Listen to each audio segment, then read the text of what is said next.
इसमें वो बहुत बात करने के लिए गए होंगे कि भैया हम ना कुछ काम बड़ा करने वाला हूँ ताकि सीधा कश्मीर से रास्ता रशिया तक पहुंच जाए और आपको वीटो पावर की जरूरत पड़ेगी हम जो यूज कर लेंगे।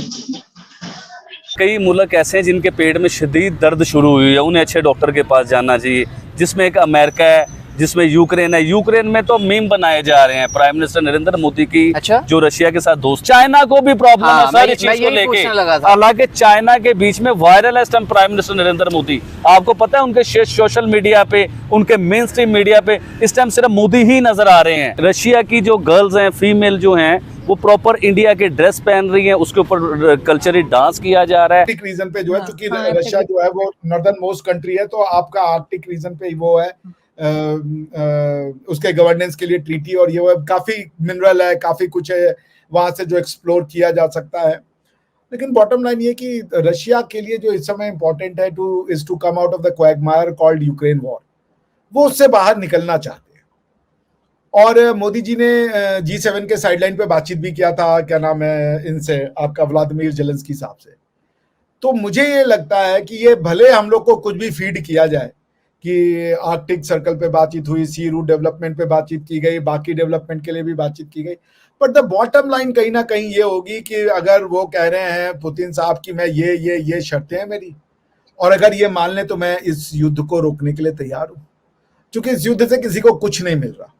अब देखिए आज मोदी साहब के कहने पे जितने इंडियन जो गए थे रशियन मिलिट्री में, उनको ड्यूप करके ले गए थे, धोखा दे करके ले गए थे, सबको रिलीज करवा दिया उन्होंने, ठीक है ना। तो प्रधानमंत्री मोदी का एक गुडविल तो है, प्रधानमंत्री मोदी जो है वो उनपे पुतिन साहब आंख बंद करके विश्वास करते हैं। और रशिया ने देखिए स्टेटमेंट्स क्या जारी किया कि वेस्ट इज जेलस, कि हो गए, टैंक हो गए, ड्रोन्स हो गए, ये चीजें अगर इंडिया को मिल जाती है ना रशिया की तरफ से, तो इंडिया को अब सुपर पावर बनने से कोई नहीं रोक पाएगा। वो इतनी बड़ी पावर इंडिया बन जाएगा। और हम पाकिस्तान को लेके बात करते हैं, अगर पाकिस्तान अपने नेबर से, अपने दाएं बाएं सबके साथ रिलेशन बेहतर रखता, रशिया के साथ भी दोस्ती को बढ़ा के रखता, अमेरिका से ना डरता, तो आज हम भी पेट्रोल के, ऑयल के कोई सप्लायर बने होते, आज हमारे मुल्क में भी आसानी हुई होती। तो हमारे वजीर आजम की जो मुलाकात हुई रशिया के वजीर आजम से, वो आपने भी देखा, पूरी दुनिया ने देखा, वो सिर्फ एक रस्मी मुलाकात थी ना, उसमें कोई प्रोटोकॉल थे, एक फॉर्मल टच था बिल्कुल। और जो वजीर आजम नरेंद्र मोदी की मुलाकात हुई है ना फार्म हाउस में, वो तो पप्पियों जप्पियों वाली मुलाकात हुई है, और वो सिर्फ एक दोस्ती वाली मुलाकात हुई है, यानी किसी दोस्त ने किसी दोस्त को इन्वाइट किया। अभी फॉर्मल मुलाकातें होनी है, अभी प्रॉपर ऑफिशियली सिलसिले होने हैं, अभी सिग्नेचर होने हैं, डील्स होनी है, और बहुत बड़े लेवल पे ट्रेड जानी है इंडिया की और रशिया की। ये दोस्ती की मिसाल पूरी दुनिया में दी जाएंगी। चाइना को भी प्रॉब्लम है सारी चीज को लेके, हालांकि नमस्कार दोस्तों, नमो राष्ट्रवाद में आपका स्वागत है। आज की इस वीडियो में देखें कि मोदी जी गए हुए हैं रशिया और भारत के बीच में काफ़ी डील हुई है, जिसमें सबसे जो मेन चीज़ है वो है न्यूक्लियर डील, जिसमें रशिया जो है इंडिया में 6 न्यूक्लियर प्लांट लगाएगा, जिसमें बिजली बनाई जाएगी और इसके लिए वो मदद करेगा, हर तरह की फैसिलिटीज़ मिलेंगी। इसके अलावा डिफेंस को लेकर भी डील हुई है, जिसमें कि फाइटर जेट और ड्रोन टेक्नोलॉजी भी इंडिया को मिलेगी, जो कि अमेरिका ने इंडिया को धोखा दे दिया था और इंडिया को नहीं दी थी। वो ड्रोन टेक्नोलॉजी अब रशिया भारत को देने वाला है। इसके अलावा भारत जो है एक काफ़ी हद तक मीडिएटर बनने वाला है रशियन यूक्रेन वॉर में, और मोदी जी का जो एक इंटरनेशनल कद है वो इसमें दिखाई देगा। तो पाकिस्तानी इन सबसे काफ़ी जले हुए हैं और ये लोग काफ़ी परेशान हैं इस चीज़ों को देख के। तो आइए ये लोग क्या डिस्कस करें हम इस वीडियो में देखेंगे, लेकिन उससे पहले मैं आपको एक बार फिर याद दिला दूँ कि इस चैनल पे ये वाला वीडियो ज़रूर देखिए।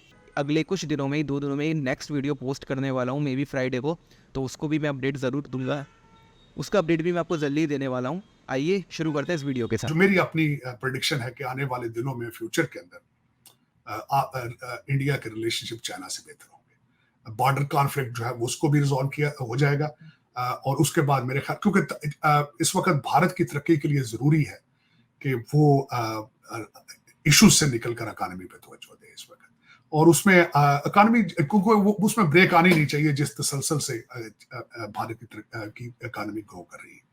ये मेरी अपनी प्रेडिक्शन है। आज की बात नहीं है, कुछ सालों तक, कुछ 1-2 साल तक, 3 साल तक, मोदी साहब के पीरियड के अंदर ही चाइना के साथ रिलेशनशिप बेहतर होंगे, भारत के और जो बॉर्डर चीजें हैं वो भी रिजॉल्व होंगी। उसमें पहली दफा जा रहे हैं मोदी साहब ऑस्ट्रेलिया, उसके बाद जाएंगे 40 सालों के बाद, 40 years first Indian prime minister is going to Australia, so it will be wonderful. मेरे ख्याल में जो एक वैक्यूम क्रिएट हुआ है उस पे उसको फिल करेंगे, जाएंगे अपना। और दूसरा, जयशंकर साहब ने एससीओ के अपने आखिरी स्पीच में, मैंने वो भी स्पीच उनकी सुनी थी जिसमें उन्होंने वार्न किया है चाइना और पाकिस्तान को, बिलखसूस पाकिस्तान को, विद दहशतगर्दी के हवाले से। और दहशतगर्दी इस वक्त लोग चीख रहे हैं जी हम खुद दहशतगर्दी का शिकार हैं। भाई बनाई भी तो खुद ही थी, प्रोडक्ट भी तो अपनी है। हर टीटीपी हो, तालिबान हो, हर चीज के ऊपर आपका एड्रेस लिखा है, आप डील करें उनको। आपने खुद ही ये बिल्ड की हैं चीजें। वो कहते हैं कि हाथों से लगाई घेरें जो है बाद में दांतों से खोलनी पड़ती है। इस चीज की क्रिएशन आपने की है, उसको डील करें। आप पैसा भी तो आप ही ने बनाया उस पे, तो बस यही वही सर, फायदे भी उठाए। लेकिन सर मोदी जी सुना है अक्टूबर में जो यहाँ पर एससीओ की मीटिंग है पाकिस्तान में, उसमें नहीं आएंगे। अभी तक तो यही सुनने में आ रहा है। पता नहीं वो मीटिंग होगी भी या नहीं होगी। पाकिस्तान के हालात देखें जो इस तरह चल रहे हैं, आपकी दहशतगर्दी और दूसरा कुछ है, पता नहीं। अभी तो काफी अरसा पड़ा है। हाँ, सुना तो यही है कि वो नहीं आएंगे उसमें। तो एससीओ के वो इस दफा कौन सा गए थे? और एससीओ एक बिजनेस इतनी इंपॉर्टेंट चीज भी नहीं है कि उस पर जाना भी चाहिए, क्योंकि वो तो रशिया और चाइना की एक आपस में, वो एक कहता है इधर खींच रहा है, दूसरा उधर खींच रहा है। वो SCO is not that important to begin with कि उसको इतनी इंपॉर्टेंस दी जाए, मेरे ख्याल में। This is what my assessment. लेकिन सर जैसे पहले डॉक्टर जयशंकर को भेज दिया था, यहाँ भी भेज दें तो कम से कम मैं सेल्फी ले लूंगी उनके साथ, क्योंकि मुझे तो बहुत पसंद है डॉक्टर जयशंकर, हमेशा से देखते हैं। He's a scholar, matter of fact. He's a statesman और Exactly. scholar, और सारी जिंदगी एक्सपीरियंस डील के। काश को पाकिस्तान में भी लोग किसी को अपॉइंट करने से पहले देखा करें कि इसका पोर्टफोलियो क्या है। पीआईए के जहाजों को टेस्ट करने वाले डॉक्टर खुद जो है वो बहरे हैं, तो फिर इसी तरह के आपके मिनिस्टर हैं, इसी तरह के बिल्कुल ऐसा ही। आप क्रिकेट की टीम में जब कुश्ती के पहलवानों को आप ले आते हैं तो आपसे क्या है? आपके तो भाई बारे नहीं आ रहे हैं। सब कुछ पॉसिबल है यहाँ पे। बहुत शुक्रिया सर कि आपने आज ज्वाइन किया। Thank you so much. Neighbours first की पॉलिसी जिस तरह इंडिया की है वैसे हमें भी अपनानी चाहिए सबसे पहले। उसके अलावा तमाम सुपर पावर्स, तमाम स्टेक होल्डर्स, दुनिया में जितने भी कंट्रीज हैं सबके साथ मिल के चलना चाहिए। कनेक्टिविटी का, मिल के चलने का दौर है, जंगों का, लड़ाइयों का दौर नहीं है। क्योंकि लोग, टेक्नोलॉजी इतनी ज़्यादा आ चुकी है, एटम बम, हाइड्रोजन बम तक बन गए हुए हैं कि जिससे तबाही ही तबाही नज़र आएगी आपको। तो हमें जंगों की तरफ नहीं, पीस की तरफ जाना चाहिए। और देखते हैं इस टूर पे, ये जो विजिट है, समिट है एनुअल इंडिया रशिया का, इसके एंड पे क्या क्या चीज़ें सामने आती हैं। देखें, हमने जो हिस्ट्री में सुना है, आज तक सुनने में ये आता है कि कोई मुल्क जंग लड़ता है ना तो वो 100 साल पीछे आ जाता है या 50 साल पीछे आ जाता है। रशिया ने इस चीज़ को भी गलत साबित करके दिखाया। रशिया की अभी जंग चल रही है, प्रॉपर एक जंग है, और कई महीनों से, साल हो गया तकरीबन जंग चलते हुए। लेकिन रशिया की इकॉनमी में इजाफा हुआ है, रशिया के पैसे में इजाफा हुआ है, कमी नहीं हुई।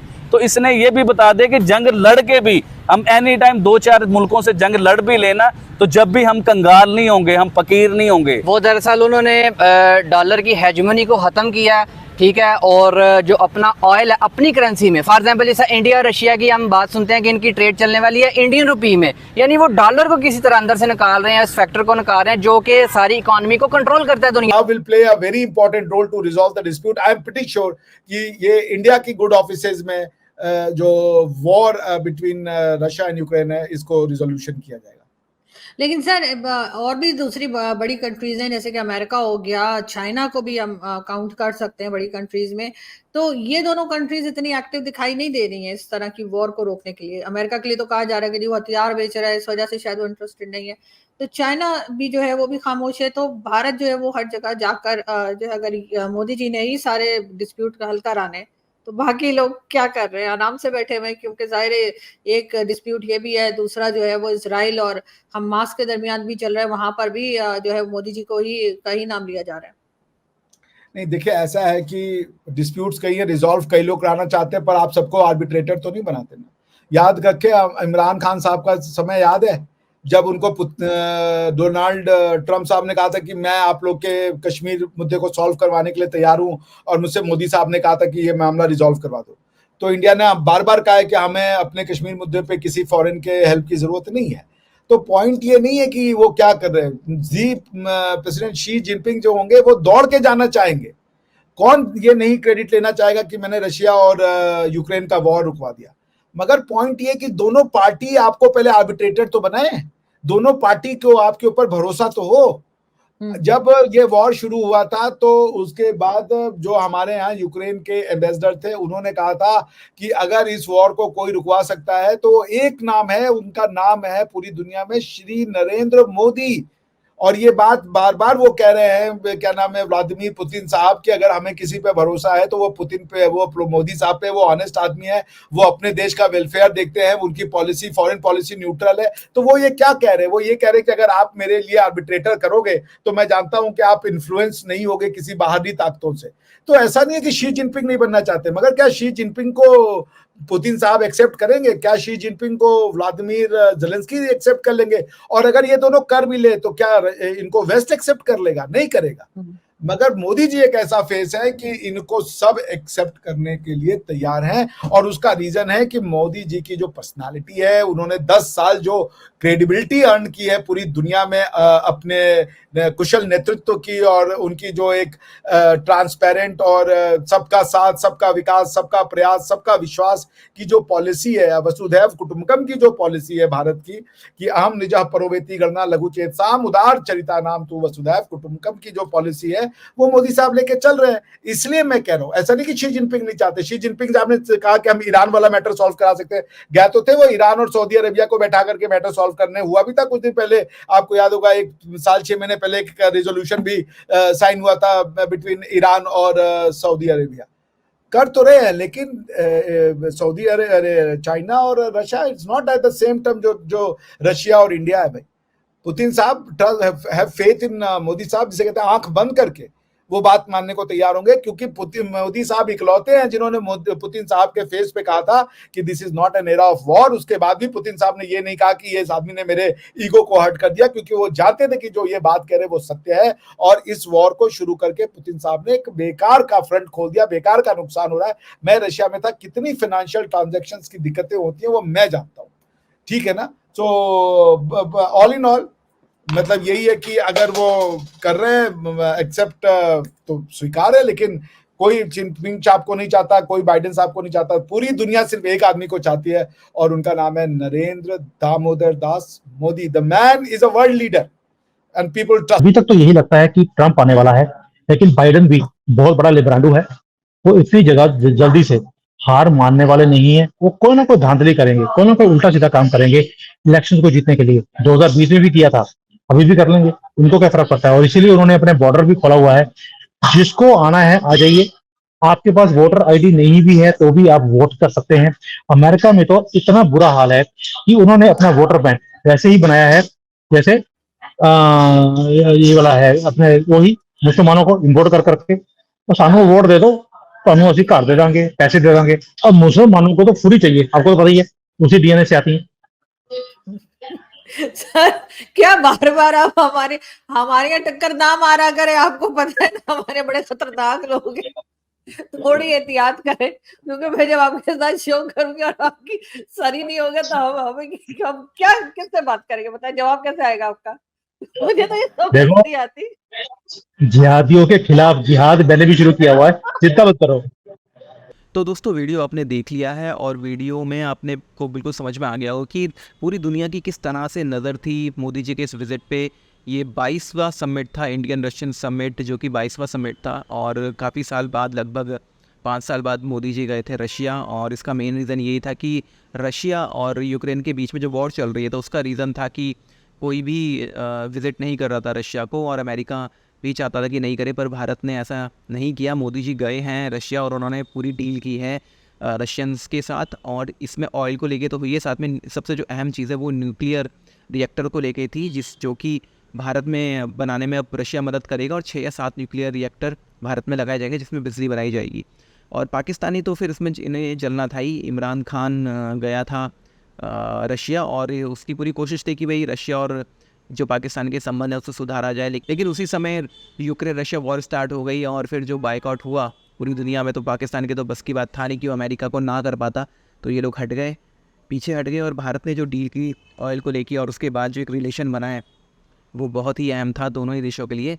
अब रशियन और यूक्रेन वॉर बहुत समय से चल रही है, अब रशिया भी इस वॉर से निकलना चाहता है। और ये जो इतने समय से वॉर चल रही है इसकी कई रीजंस है। अगर आप जानना चाहते हैं कि अभी तक रशिया इस वॉर को क्यों नहीं कंप्लीट कर पाया, क्यों नहीं ख़त्म कर पाया, क्यों नहीं जीत पाया है, कमेंट बॉक्स में लिखिए। मैं एक डिटेल वीडियो इसको लेके बनाऊंगा कि आखिर इतने समय से वॉर क्यों चल रही है और रशिया अभी तक यूक्रेन को इस वॉर में हरा क्यों नहीं पाया पूरी तरह से। तो अगर आप जानना चाहते हैं कमेंट बॉक्स में लिखिए, मैं ज़रूर एक डिटेल वीडियो इस बारे में बनाऊंगा। और फिर आप इसके बारे में सोचते हैं ये वीडियो आपको कैसा लगा, कमेंट बॉक्स में ज़रूर लिखिए। चैनल को सब्सक्राइब कीजिए, वीडियो अच्छा लगा तो लाइक करें, शेयर करें। और मेरे दूसरे चैनल पर जो ये वाला वीडियो है, बहुत अच्छा वीडियो, आप इसे देखिए, अगर अच्छा लगे तो लाइक करें, शेयर करें। और मैं बहुत जल्दी एक नया वीडियो, सेकंड वीडियो पोस्ट करने वाला हूँ, मे बी इन फ्राइडे, तो जिसका अपडेट मैं आपको अपने वीडियो चैनल पे दूंगा, तो आप उसे ज़रूर देखिएगा। और आज की वीडियो में इतना ही था। ये वीडियो आपको कैसा लगा ज़रूर बताइए और मिलते हैं अगले वीडियो में। तब तक के लिए जय श्री राम।